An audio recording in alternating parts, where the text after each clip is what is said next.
Bonjour à tous, aujourd'hui je voulais vous montrer un peu l'entretien de mon skateboard électrique. Alors cette vidéo pourrait être utile pour les skateboards électriques avec des pneus, mais aussi pour les trottinettes électriques et tous les autres engins qui utilisent des pneus. Alors aujourd'hui je vais vous parler de l'équilibrage des pneus, pourquoi c'est important et comment le faire. Comme vous pouvez le voir sur ce pneu, il n'est pas du tout équilibré et son centre de gravité se trouve plutôt sur la valve de la chambre à air. Et donc son centre de gravité est sur le côté et c'est pour ça qu'il se balance de gauche à droite. Lorsque un pneu est bien équilibré, lorsque vous le tournez, normalement il ne devrait pas revenir en arrière car le centre de gravité se situera sur le centre de l'axe et cela permet à une meilleure rotation de la roue. Et je vais vous expliquer pourquoi est-ce un problème lorsque le pneu est pas bien équilibré.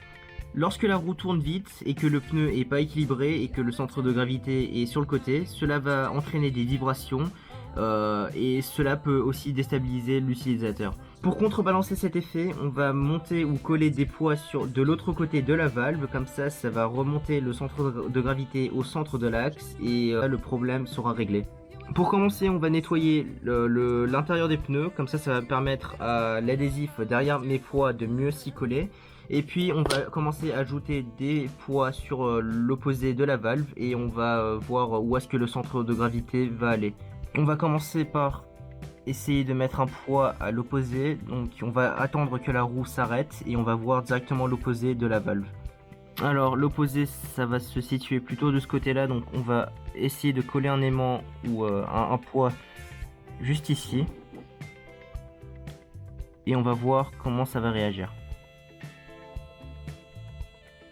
Après avoir ajouté un poids de 5 grammes, nous pouvons voir que la valve est toujours le côté le plus lourd du pneu, donc on va rajouter plus de poids pour arrêter l'effet de la balance. Il faut essayer de changer l'emplacement des poids ou d'en rajouter jusqu'à ce que la roue, quand vous la tournez, il ne revient plus en arrière. Et c'est là que vous saurez que le pneu il est parfaitement équilibré. J'ai mis 4 aimants de l'autre côté, on peut voir qu'on commence à voir du progrès. Là le pneu tourne beaucoup plus lentement lorsqu'on le pousse. Ça veut dire que le contrepoids il fonctionne plutôt bien. Là il faut juste que je modifie un peu l'emplacement du poids pour finir le travail. Après plusieurs essais, j'ai finalement réussi à équilibrer cette roue. Alors comme vous pouvez le voir, lorsqu'on la fait tourner et lorsqu'elle s'arrête, il n'y aura plus cet effet de balance car son centre de gravité maintenant se situe au centre de l'axe. Maintenant je vais aller faire pareil de l'autre côté et je vous montrerai une comparaison avant et après. Voici une comparaison avant et après. Là c'est avant d'avoir équilibré mes pneus. Alors comme vous pouvez le voir, on peut très bien voir les vibrations sur les pneus et sur le truck arrière.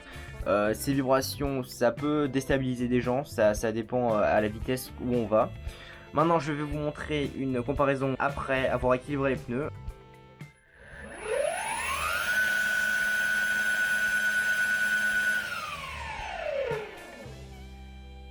Alors on peut voir que ça a l'air plutôt stable, les pneus ils ne vibrent pas du tout, le truck arrière ou le motor mount il ne vibre plus, ça a complètement éliminé les vibrations, je trouve que c'est plutôt pas mal et ça va vraiment augmenter mon confort lorsque j'utilise l'engin. Sur ce, comme vous pouvez le voir, ça a plutôt bien marché, je vous retrouve pour la prochaine fois sur la continuité de cette fabrication.